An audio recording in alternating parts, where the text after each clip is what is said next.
Well, a blessed good morning to all, and welcome to our devotions for today, Wednesday.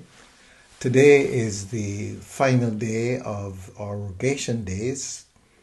Today we remember creation, and we give God thanks for the produce of the land and the sea. As we come together this morning for this time of prayer and quietness, we want to give God thanks for all that God has done for us through the years, and we open ourselves in this moment to God's continued blessing in our lives. There's so much that we can be thankful for, and we need to be thankful. We need to find opportunities to express our thanks and to acknowledge the blessings of God, for there have been many. So it's a new day. Yesterday is gone, and we embrace this new day with all its challenges, with all its opportunities. But we must always remember that the challenges, the opportunities, the good times, the bad times, none of this describes who we are. The only thing that describes who we are is God, because God is our Creator, and God is love, and we are no different from the one who has created us. So let's take our attention away from all that may consume us in a few moments, and let us just come into that place of stillness.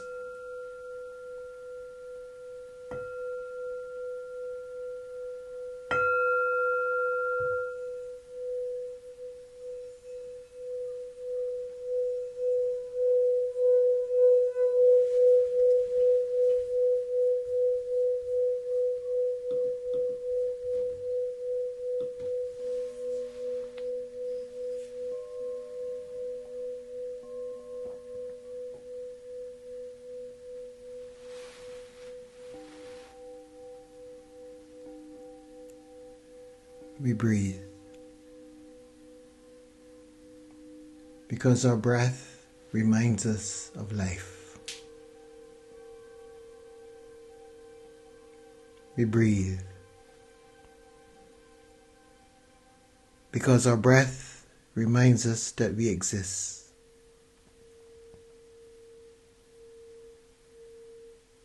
We breathe. It is the one thing that we have no control over.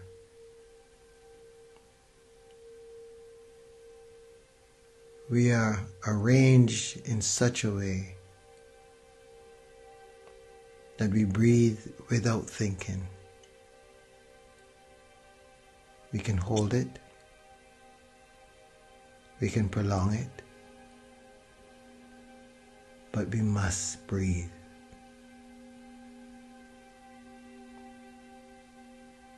Just think of that. As you enter your heart with a sense of gratitude, just focus today on your breath. Just feel it coming in and going out. And realize that it is that simple passage of air that keeps you alive. Just reflect on this. We take it for granted. And that little puff of air going into our lungs keeps us alive, keeps us conscious.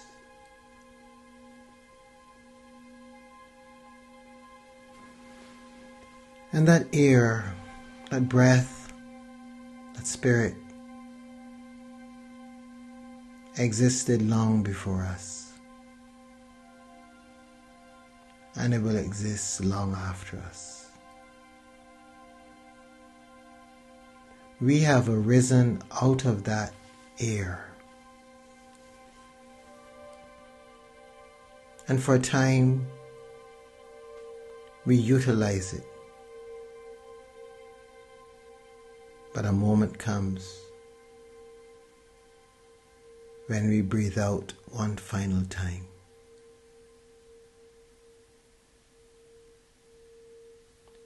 Such is the reality of this existence. So we are, in a sense, nothing but breath. And the word for breath in Hebrew is also the word for spirit and for wind.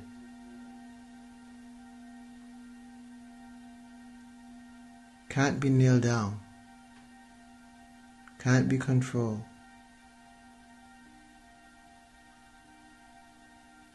We are elusive. We are of the breath. That is who we are. And that breath is love. This is who we are. Now, while the Pharisees were gathered together, Jesus asked them this question: what do you think of the Messiah? Whose son is he? They said to him, the son of David. Jesus said to them, how is it then that David by the Spirit calls him Lord, saying, the Lord said to my Lord, sit at my right hand until I put your enemies under your feet.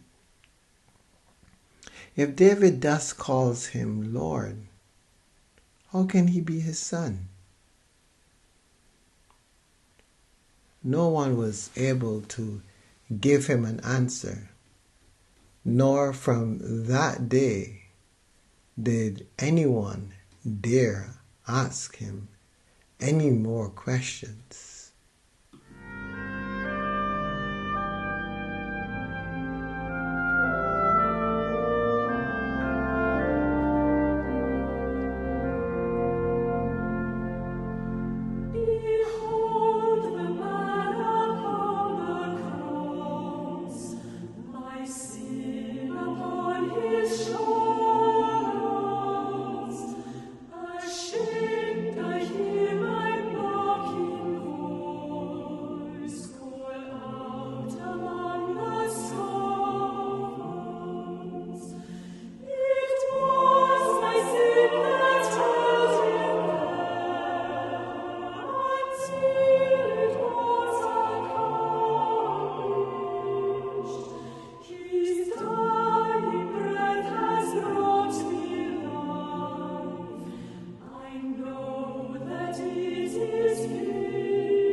One of the beautiful things about the scriptures, especially in the Gospels, is that you find so often that Jesus engages persons and he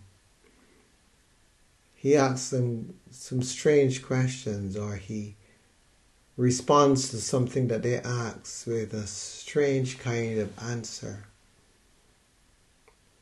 And oftentimes you hear the refrain and no one dared ask him any more questions. You can almost feel that sense of the experience as persons are stumped. One of the things for me in my journey is the recognition of the fact that I haven't a clue. I have no clue. One may amass a fair amount of knowledge, but that knowledge is limited. That knowledge is based on what we have picked up from around us. And it is interesting, when you come to think of it, how when you hear of some of the wisdom of the ages, some of the discoveries that persons made, many of which are now lost to our generation. Because we live in a generation that somehow has decided not to explore the human being anymore. We are more interested in things. We're either seeking to amass things and possess things, or we're seeking to find out how things work, or to be able ourselves to create new things. But however we slice it, it is still about things. The desire for knowing this human person seems to have been left behind some 100 years ago. The men and women that locked themselves away so that they could experience something more than their basic senses were saying. Those who shut themselves off so that their five senses would serve no purpose and that they would have to depend on something else, and thereby open the door to knowing and to wisdom. The men and women that cross the oceans and cross the deserts to find other men and women who themselves were set apart, seeking that knowledge, seeking an understanding. Where has it all gone? Do we think that we know so much now? Do we understand this human condition so well that we no longer need to seek? Even our churches pretend that they have the answer, and they proclaim from the highest places that they've got it nailed down, which is just a sign that you are really lost.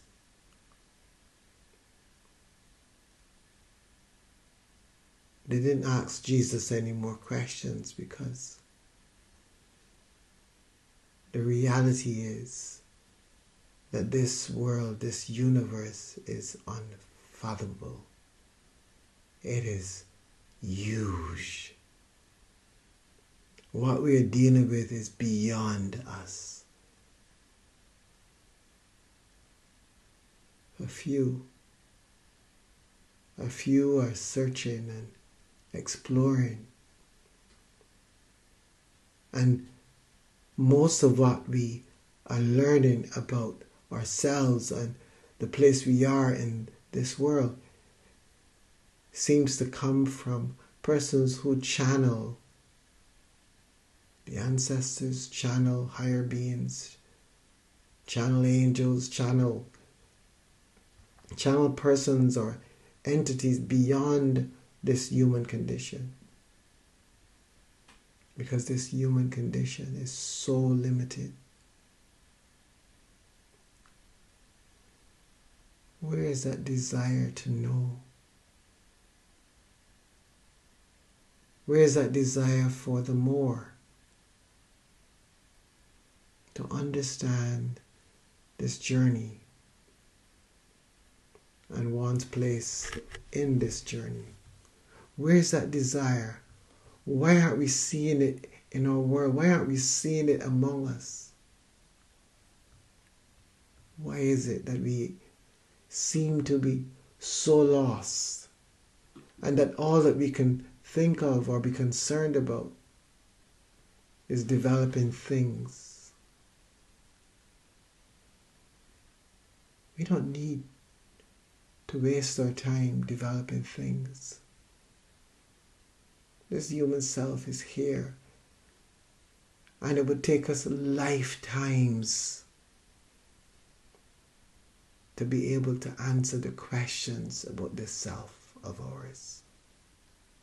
Lifetimes.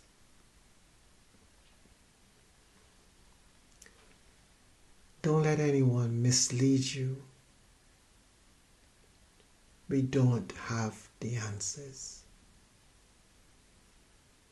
A few men with their own agendas in the past, some inspired, others because of controversies and their desire to put one argument against another. Some have put things together and we read them and we regurgitate them. But that's not why you're here. You're not here simply to regurgitate something that others have said or that others have discovered.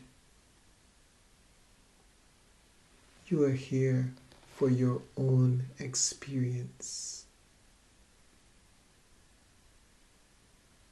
Your own experience. And that's what you need to go after. So that even if those writings from the past get you started, they're only starters. You need to set the time aside. You need to set your 5 senses aside and be prepared to listen, to be open, to receive, in order that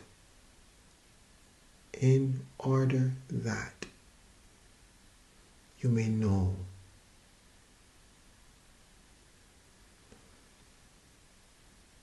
Those who Jesus asked the question, they were lost because they only depended on what they had heard.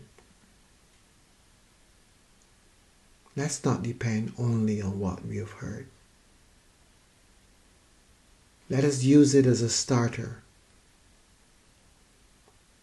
but let us search for ourselves and discover.